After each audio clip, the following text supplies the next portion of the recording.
갈라디아서의 핵심 주제 중에 하나는 사람이 어떻게 하나님께 의롭다함을 받느냐 하는 것입니다. 이 문제에 대해 갈라디아 교회 안에서 하나님께 의롭게 여겨지는 것은 자신이 할 수 있는 한 하나님의 모든 율법을 지켜야 한다는 거짓 교리를 주장하는 자들이 있었습니다. 그러나 오직 믿음을 통하여 하나님의 은혜로 말미암아 구원을 받는 줄 우리는 믿고 알아야 합니다. 에베소서 2장 8절 함께 읽어봅니다. 시작. 너희는 그 은혜에 의하여 믿음으로 말미암아 구원을 받았으니 이것은 너희에게서 난 것이 아니요 하나님의 선물이라. 아멘. 바로 이 사실은 이미 하나님이 유대인의 믿음의 조상인 아브라함을 통해 보여주셨습니다.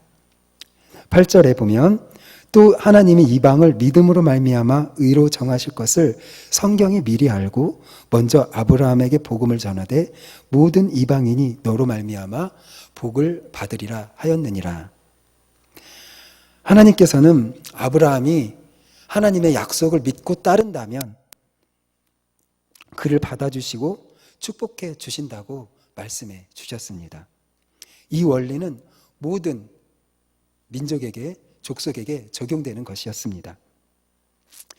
사람이 오직 믿음으로 말미암아 의롭다함을 얻는다는 사실을 알 수 있는 것은 바로 하나님이 아브라함과 그의 자손과 약속, 곧 언약을 맺으셨기 때문이라고 말씀하고 있습니다. 우리 16절 함께 봅니다. 이 약속들은 아브라함과 그 자손에게 말씀하신 것인데 여럿을 가리켜 그 자손들이라 하지 아니하고 오직 한 사람을 가리켜 네 자손이라 하셨으니 곧 그리스도라. 아멘. 바로 하나님께서는 이미 아브라함과 그 자손에게 약속을 주셨고 그 약속에 대한 성취가 바로 그리스도를 통해서 이루어졌다는 것을 말씀하고 있습니다. 아브라함이 받은 언약은 예수 그리스도만이 이룰 수 있었습니다. 그리스도 안에서 그를 통하여 그 언약이 그리스도를 믿고 따르는 모든 자들에게 적용되게 된 것입니다. 바로 그리스도가 우리가 받을 축복에 대한 희망이 된 것입니다. 율법은 선한 것입니다. 하나님이 주신 법이기 때문에 선한 것이라고 말할 수 있습니다. 그러나 율법은 구원의 방도로 우리에게 주어진 것이 결코 아닙니다. 율법의 행위가 아니라 은혜의 원리에 따라 믿음으로 구원받는다는 사실은 이미 정해진 사실이었습니다. 바로 아브라함과 그의 후손에게 약속하신 유업은 율법이 아닌 언약에 기초한 것이었습니다. 그러므로 430년 후에 생긴 율법이 하나님께서 미리 정하신 언약을 폐하거나 무효화할 수 없는 것입니다. 아브라함의 유업을 받기 위해서 율법의 행위를 지켜야 한다고 주장하는 거짓 선지자들의 주장은, 거짓 교사들의 주장은 바로 율법의 저주 아래 다시 들어가게 되는 것입니다. 그것은 그리스도를 통해 이루실 하나님의 약속과 경륜과 은혜를 저버리는 아주 무서운 것이었습니다. 그래서 사도 바울은 그들을 향해 저주하기까지 한다고 말하고 있습니다. 아브라함에게 주신 언약은 하나님께서 직접 아브라함에게 주신 말씀으로 주신 것이지만 율법은 중보자 모세를 통해 주어졌습니다. 그렇다면 아브라함과 맺은 약속이 있는데 왜 하나님은 모세를 통해서 율법을 주셨을까요?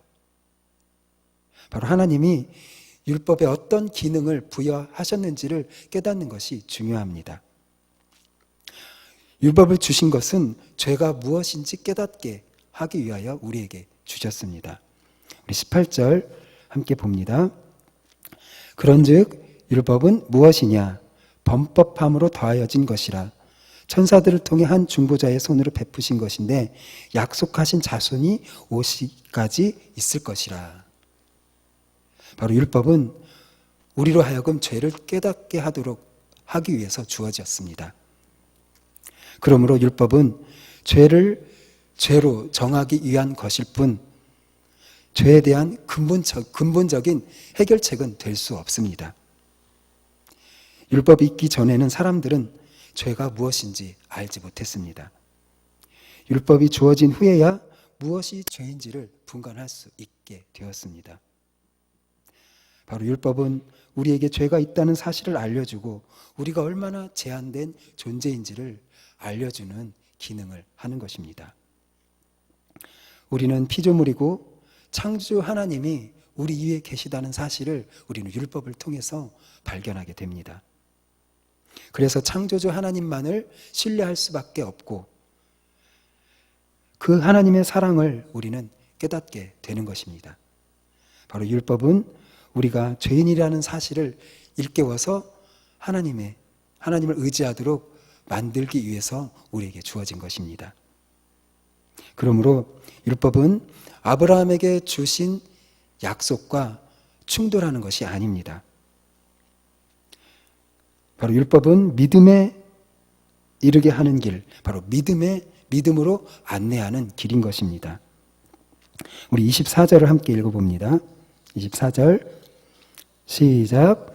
이같이 율법이 우리를 그리스도께로 인도하는 초등교사가 되어 우리로 하여금 믿음으로 말미암아 의롭다함을 얻게 하려 함이라. 아멘. 바로 이것이 율법의 기능인 것입니다. 율법을 소유하고 있다고 해서 율법을 지키고 있다고 해서 우리의 그 믿음을 보장해 주지 못합니다.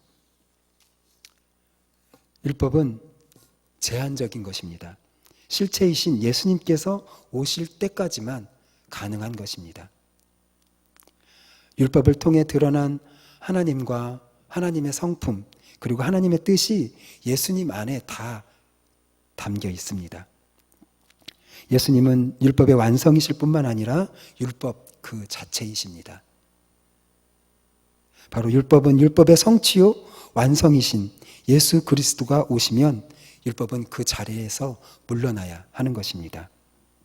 바로 실체가 오면 그림자가 의미가 없어지는 것입니다. 바로 그리스도 안에서 성령으로 살기 시작하면 이제 문자적으로 율법을 지키는 것은 의미가 없는 것입니다.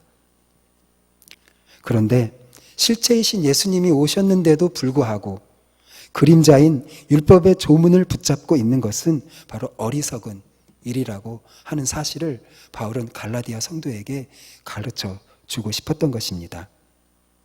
왜냐하면 예수님에 비하면 율법은 초등 교사에 불과한 것이기 때문입니다. 율법은 초등 교사가 되어서 우리 스스로는 율법의 정죄에서 벗어날 수 있는 사람은 아무도 없다는 사실을 가르쳐주는 장치일 뿐입니다.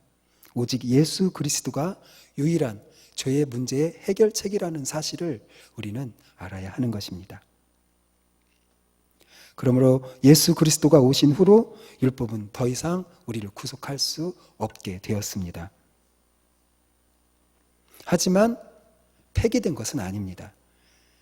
이제 율법을 완성하신 예수 그리스도 안에서 완성된 의미를 우리는 지켜 나가야 하는 것입니다.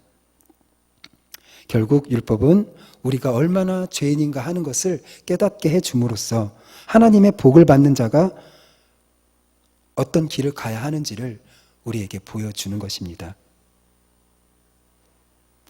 율법은 바로 우리 자신을 향한 기대와 희망을 포기하게 만듭니다. 우리가 어떤 행위와 노력과 수고를 한다고 해도 하나님이 인정하시는 의의 수준에는 결코 도달할 수가 없습니다. 율법은 우리의 구원자 되시는 예수 그리스도를 바라보게 합니다. 우리는 우리 자신의 행위가 아니라 우리가 믿고 바라보는 예수님의 피 흘리기까지 순종하신 그 사실에 힘입어 우리는 하나님 앞에 담대하게 나아가 설 수 있게 되는 것입니다. 그런데 할례를 받아서 유대인처럼 되어야 아브라함의 유업을 이어받을 수 있다고 주장하는 자들이 바로 갈라디아 교회에서 성도들을 혼란스럽게 그릇된 길로 가게 하고 있었던 것입니다. 그들은 유대인과 이방인을 구별하였습니다. 유대인의 구원을 당연하게 생각하고 이방인의 저주를 당연시했습니다.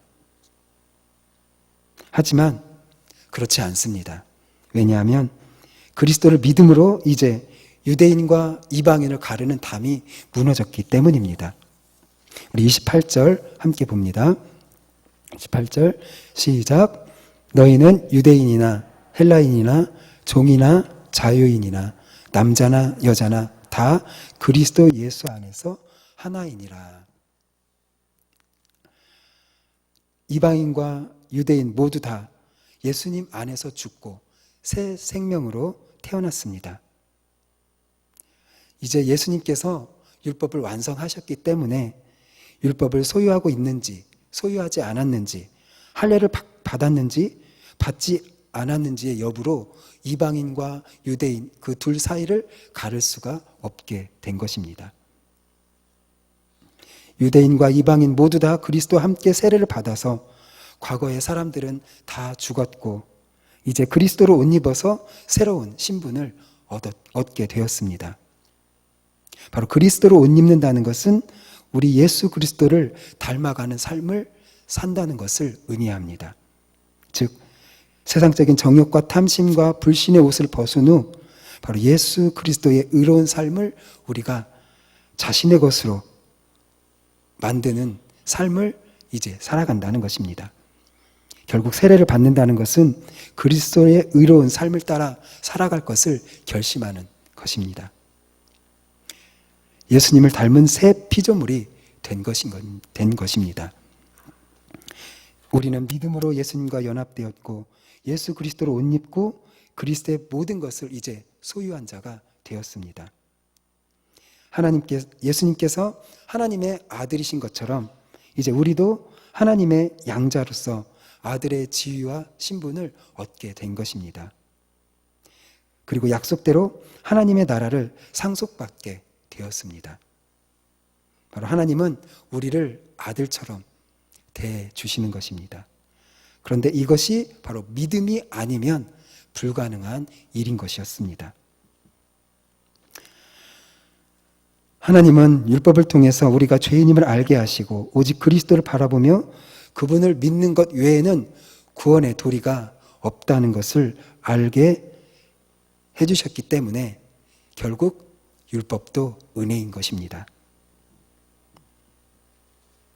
이 믿음으로 예수 그리스도에 대한 믿음으로 말미암아 그리스도와 함께 연합된 우리들은 죄의 종에서 율법의 포로에서 하나님의 자녀로 거듭난 자가 되었습니다. 우리는 이제 하나님을 아버지로 모시고 있는 하나님의 자녀가 되었습니다. 그 믿음으로 하나님의 자녀로서 주어지는 복을 마음껏 누리시는 복된 하루가 되시기를 바랍니다. 바로 하나님의 아들이라는 당당함으로 세상을 이기며 나아가시는 성도님들이 되시기를 바랍니다. 그리고 예수님을 믿는 우리가 이제 하나가 되었습니다. 우리는 누구나 다 예수님 앞에서 평등하고 동등합니다. 우리 사이에는 어떠한 인종적, 신분적, 성적인 차별이 있을 수 없습니다. 어떠한 차별도 없이 그리스도 안에서 한 가족을 이루어 약속의 유업을 이을 하나님의 백성이 된 기쁨만이 오직 우리의 유일한 기쁨인 줄로 믿습니다. 바로 이 기쁨, 하나님의 자녀되었고 하나님의 유업을, 하나님의 나라를 상속받은 아들이 되었다는 그 기쁨이 우리 가운데 충만하기를 바랍니다. 우리 모두가 서로를 존중하고 높여줌으로써 그리스도 안에서 얻어진 새로운 신분에 걸맞는 자부심과 품위를 갖추며 살아감으로 말미암아 복음을 증거하고 또 많은 영혼들을 그리스도의 우리 예수님의 제자 되고 하나님의 아들 되는 그런 통로로 사용되는 우리 교회와 이제 함께 우리 모두가 되기를 예수님의 이름으로 축복합니다.